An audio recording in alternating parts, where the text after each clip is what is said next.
Nous allons maintenant écouter Julien Bétail, maître de conférence dans cette université, sur la question donc, de la charte de l'environnement, ce que la charte de l'environnement a d'européen. Merci Pierre. Évidemment, en préambule, je voudrais adresser mes remerciements à Hélène Gaudin pour son invitation à participer à ce beau projet et signaler d'emblée que n'étant ni européaniste ni constitutionnaliste, je n'ai aucun parti pris dans toute cette histoire. Donc je ne vais pas rebondir sur les petits traits d'humour précédents. Vous signalez que c'est évidemment difficile de se plier à l'exercice, de vous présenter la contribution en 5 ou 10 minutes, et donc je vais procéder essentiellement par affirmation et non pas par démonstration. Alors, pour aborder cet exercice, donc, que j'ai résumé de la manière suivante, c'est-à-dire étudier l'influence du droit européen sur la Constitution en ce qui concerne l'environnement, j'ai choisi de comparer les contenus des normes européennes et constitutionnelles au niveau, dans le champ du droit de l'environnement, contenu évidemment éclairé par la jurisprudence. Donc, vous l'avez compris, le champ de cette étude concerne essentiellement la Charte de l'environnement de 2005, qui est 95% de la protection constitutionnelle de l'environnement, et au niveau européen, à la fois le droit de la Convention européenne et le droit de l'Union européenne, qui sont chacun dans un registre différent, qui comportent chacun des éléments très importants sur l'environnement.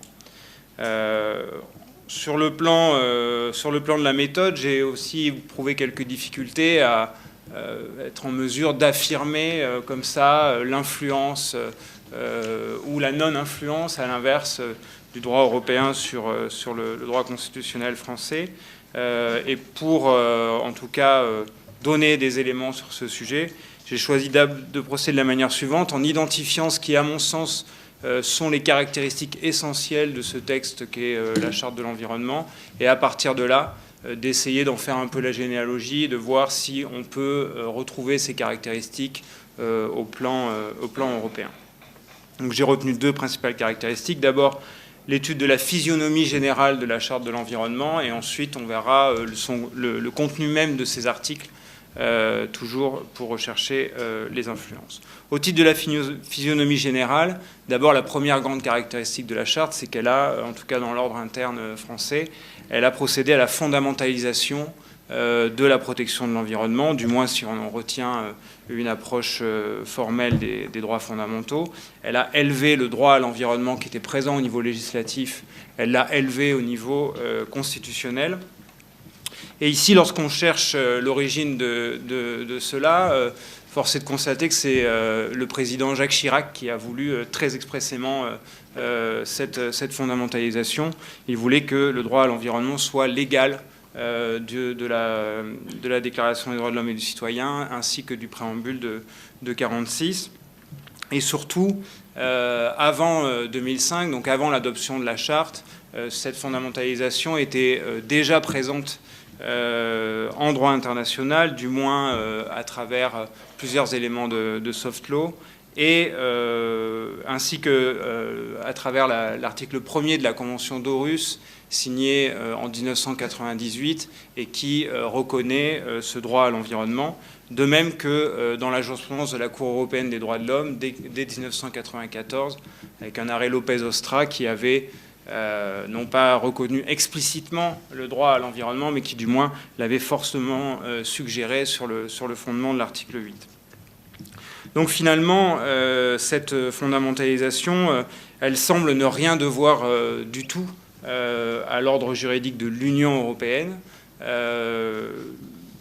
Et on pourrait également ajouter que, malheureusement, en tout cas la doctrine l'a regretté, la Charte des droits fondamentaux de l'Union européenne a été ce que la doctrine a appelé une occasion manquée, puisque son article 37, qui concerne l'environnement, est essentiellement une reprise de dispositions qui étaient déjà présentes dans les traités, et en aucun cas une fondamentalisation ou l'énonciation d'un droit à l'environnement. Donc ici, la contribution du droit de l'Union est relativement faible comparativement à celle du droit international et du droit, du moins de la jurisprudence de la Cour européenne des droits de l'homme. Ensuite, deuxième élément de la physionomie de la charte, c'est la façon dont elle est structurée. Alors là, il y a trois éléments de structuration. Le premier, c'est que la charte s'ouvre sur un couple droit-devoir. Chacun a le droit à l'environnement et une manière de répéter finalement la même chose, c'est d'énoncer à l'article 2 que chacun a le devoir d'éviter les atteintes à l'environnement.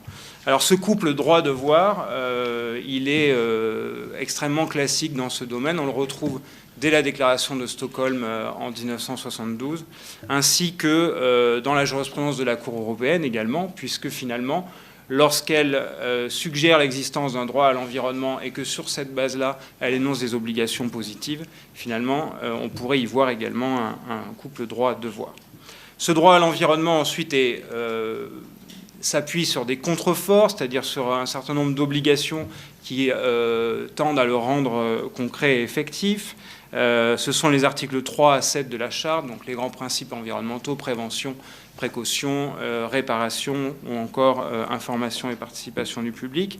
Là aussi, ces éléments sont présents dans la déclaration de Rio, ainsi que dans la jurisprudence de la Cour européenne des droits de l'homme, qui même avant 2005 était déjà très riche sur ces éléments, y compris d'ailleurs sur des droits procéduraux.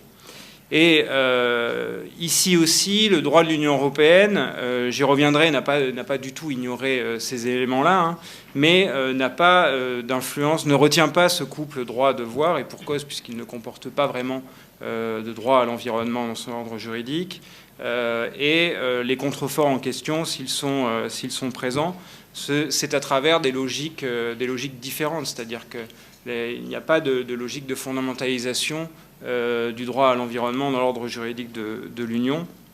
Certes, il y a des principes environnementaux, mais ce sont davantage des objectifs plutôt que des éléments opérationnels.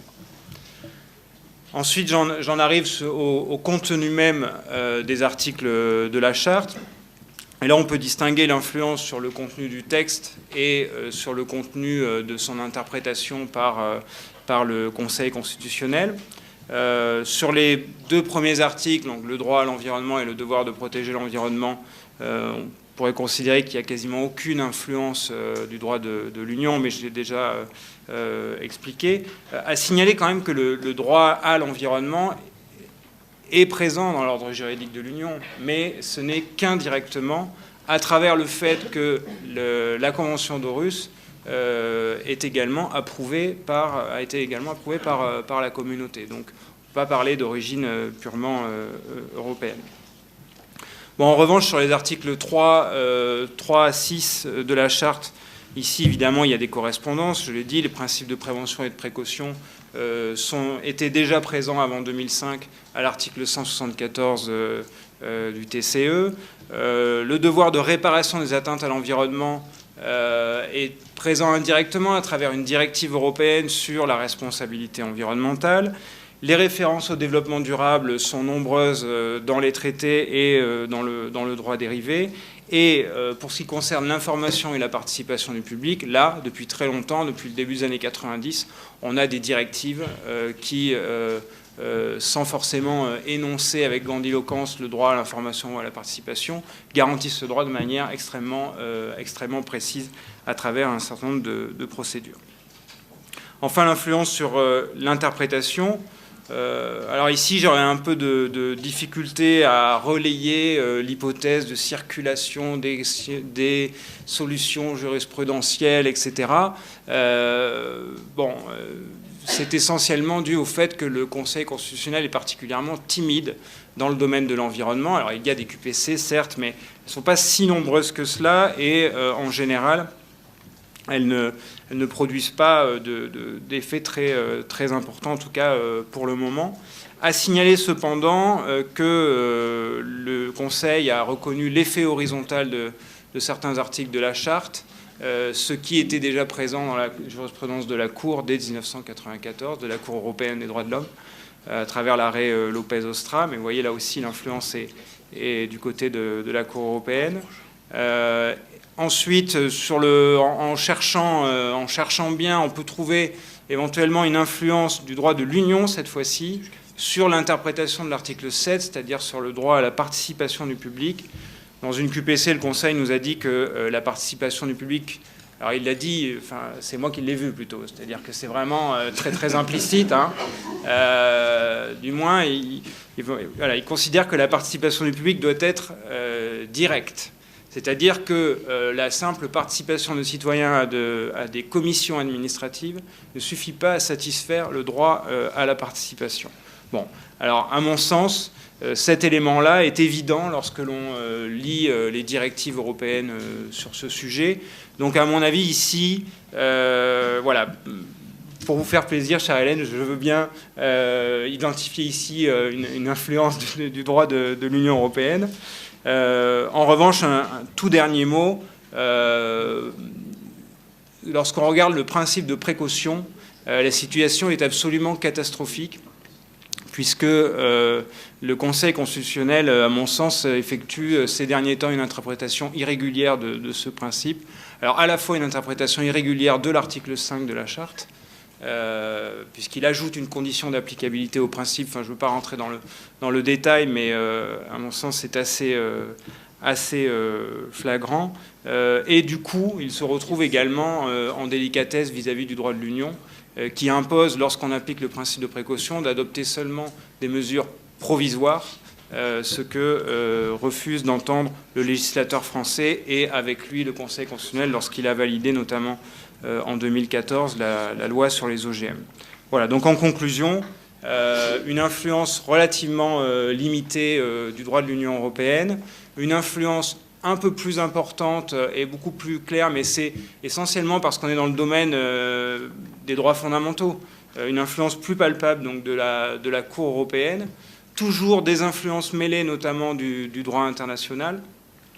Si j'avais dû faire cette étude, non pas sur le droit constitutionnel de l'environnement, mais sur le reste du droit de l'environnement, là par contre, l'influence du droit de l'Union européenne aurait été beaucoup plus facile à montrer. Ce sont des choses très connues. L'influence est absolument considérable.